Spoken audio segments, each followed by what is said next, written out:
for me, this is about, the way the police is able to do its job. We're so reliant on the trust of our communities to be successful, whether it's we're investigating something, we're responding to something, even for the safety of our people. So we need trust, and we know that trust isn't uniform across our communities.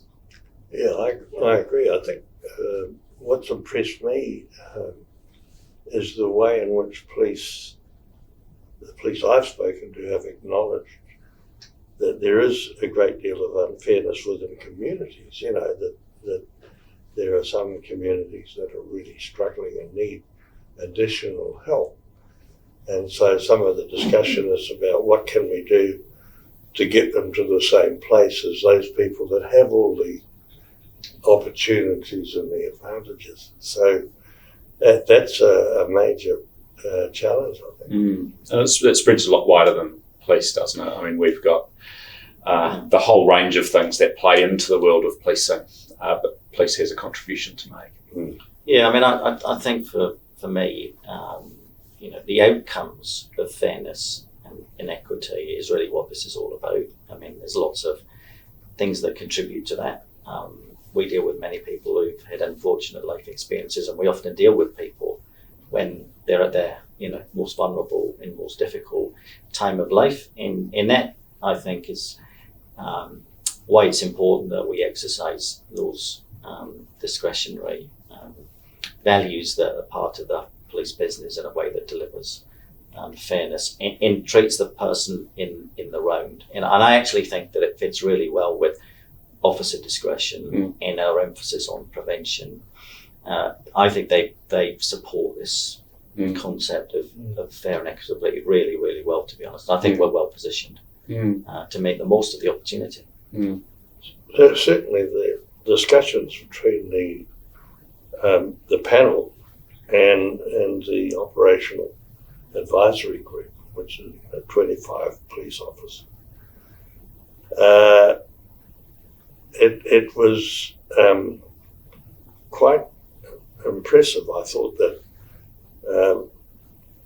the police identified those issues very quickly, but then went to the next step and started suggesting ways of how some of that could be mitigated or addressed.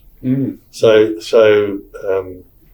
it was when we first started with the panel, which is a fairly it's got academics, community people, and after the first meeting with the police, one of the officers said, I thought some of your guys would have two heads, but all of a sudden, we're having this conversation.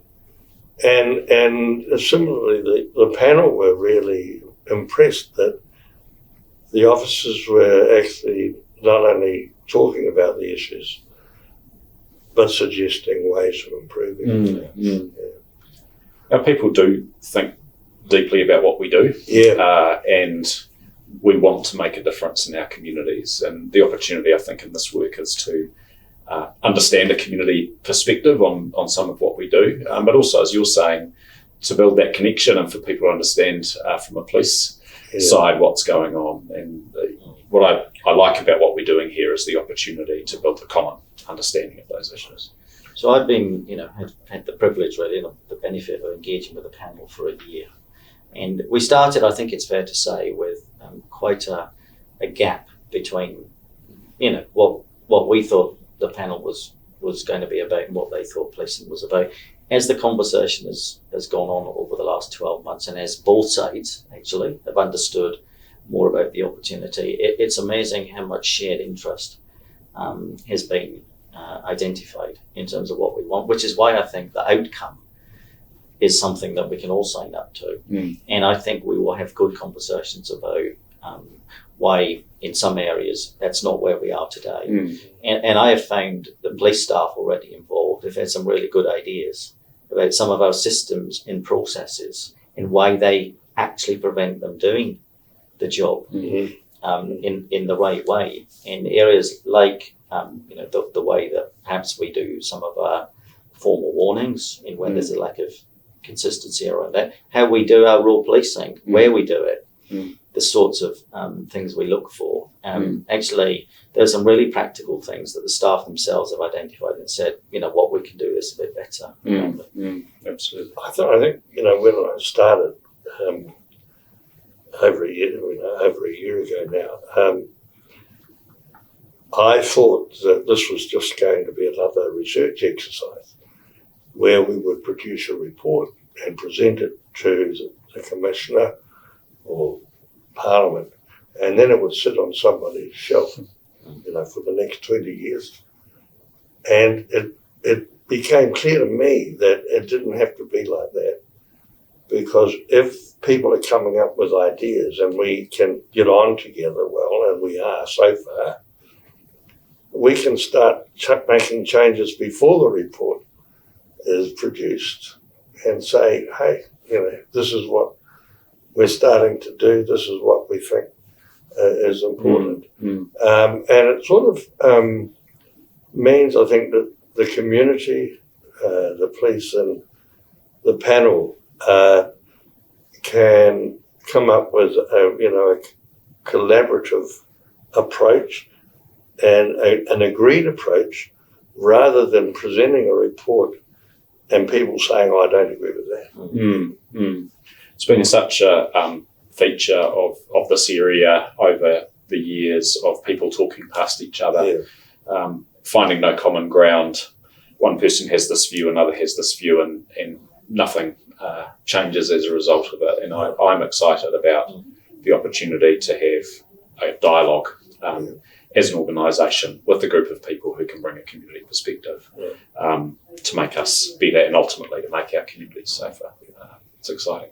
And I think there'll be something about the way the whole system works. I think police staff would say, well, the person I'm dealing with has got, challenges in their own life, their alcohol or drug dependency, maybe the family situation. Where are we collectively in providing support to these people? And so what's police's role in that? And how can we help others, I think? Develop a much more holistic, community-focused view of some of the challenges. So I think the research can help us to identify where those opportunities are as well. Absolutely. It's going to make the research team work a lot easier, but that doesn't mean that we won't be taking an evidence-based approach. So we talked right at the outset, and you made it clear, Commissioner, you wanted a data-driven, evidence-based approach to research. I don't think we're going to lose any of that. And what will happen, I suspect, is that the police will be saying to us, this is what you need to look at. These are the areas where we need some evidence of what's happening. And I think the community, once we can, get them involved, will also have some pretty clear ideas. I mean, that's right. Acknowledging that some of those communities have had a bad experience, over 100 years with authority. And so it's not going to come easy. We're going to have some lively conversations. Yes. And provided we can see that through, I think we could do something that's almost world-beating. We are an evidence-based organisation, and I think for our people being able to see in hard and clear terms where the issues sit will make a very big difference. And we also have a very strong orientation towards fairness. And so when we can see it through the lens of, well, this is going, is it fair? That's where we will get real traction, I think. Yeah, and I think we've got an organisation that's ready to contribute to the conversation and be part of it. Certainly that fairness and equity resonated with everybody, including the panel. Yes. And I think, we dive deep into that. We will find evidence, that might can make us conclude that there is a level of bias in one area or another, or one location or another. So we can't, dismiss that. Mm. But I think what we need to achieve that is to get everybody, agreeing that that's where we're heading. Mm. And where the solutions sit, we have, we know that many of our systems and processes and the way we operate has been as it is for many years, just because that's how it evolved, and it's an opportunity for us to ask the question, are those things fit for purpose for what we're trying to achieve? Yeah. Particularly as it relates to fairness on all our communities. I think we welcome that kind of discussion.